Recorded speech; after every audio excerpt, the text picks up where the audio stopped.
high fibre artists, spinners and felters around the world. We're standing here in New Zealand bush and I'm with Julian Bracegirdle, who is a trapper of possums. That's right.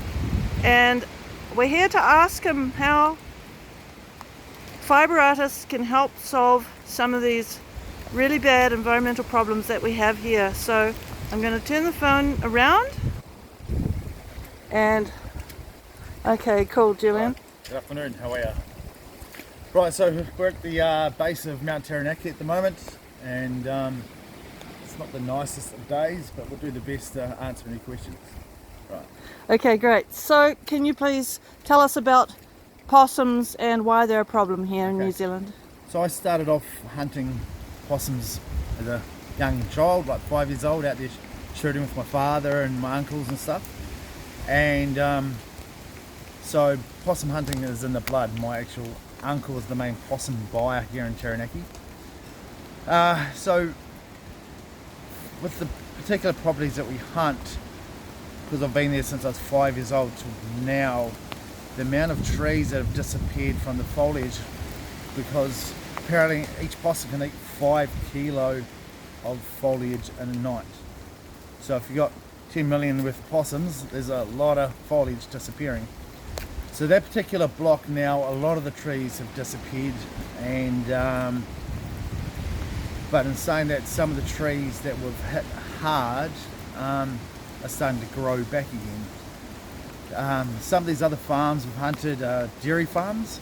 Yep. And they milk cows, and it's a lot easier to contain these particular farms.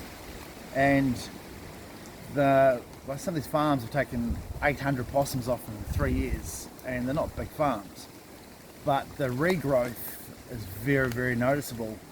Unfortunately here we're at Mount Egmont and they've been using 1080 poison. What does that mean exactly for our listeners who are overseas? In which respect? Aerial, So the aerial 1080 poison, so they're coming in and dropping poison instead of using manpower to come and trap this beautiful bush.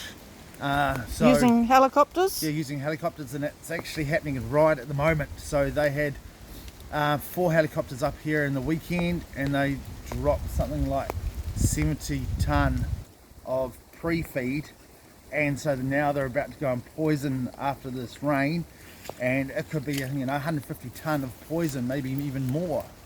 And so that's going to drop into all our waterways and drop down right into the cities, and so it's just dangerous. And yet the bird life will just disappear. Like, it's just, even now you don't hear any birds, even though it's raining, you just hear nothing. Yeah. And you were showing me your phone earlier and the information that's on your phone about these drops. Yeah.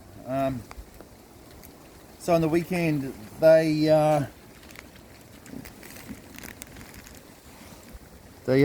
spread non-toxic pre-feed on 30,000 hectares. Mm-hmm.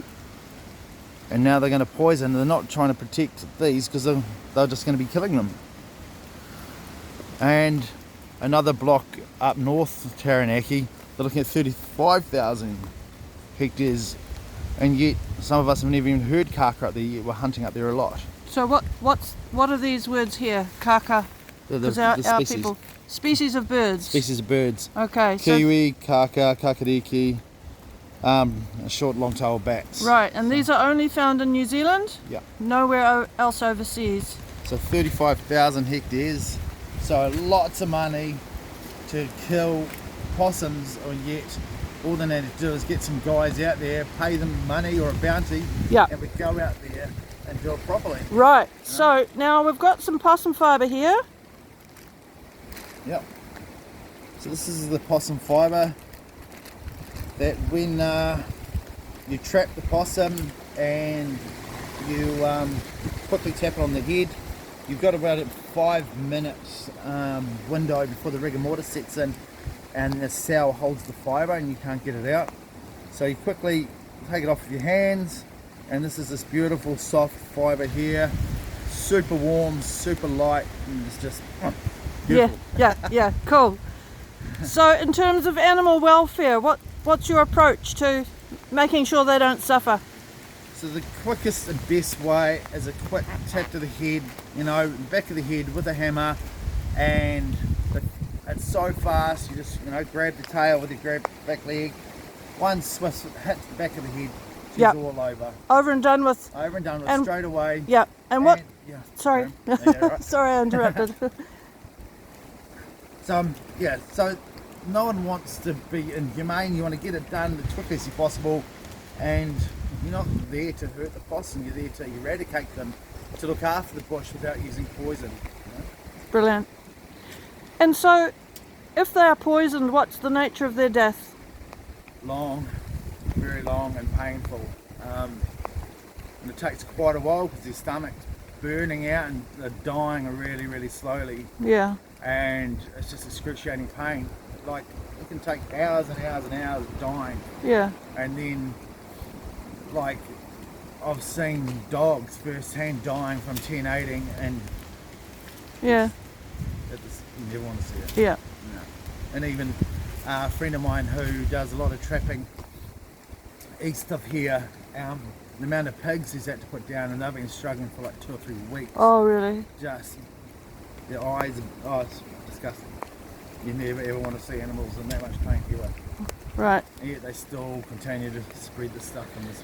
So this brings us to fibre artists and how fibre artists overseas can help us here in New Zealand, Aotearoa New Zealand, to solve these two problems. One is the possums themselves, which is sad for them, however it's the reality.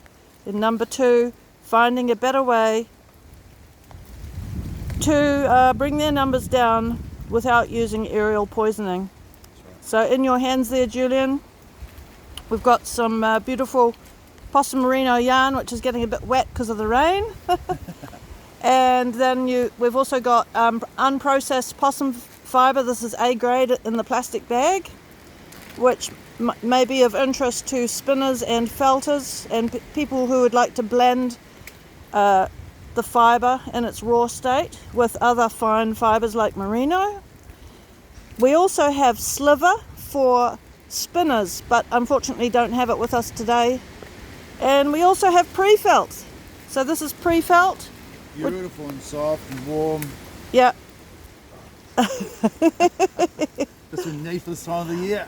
Oh, that's great. Awesome. So, Julian, have you got a message for our fibre artists around the world?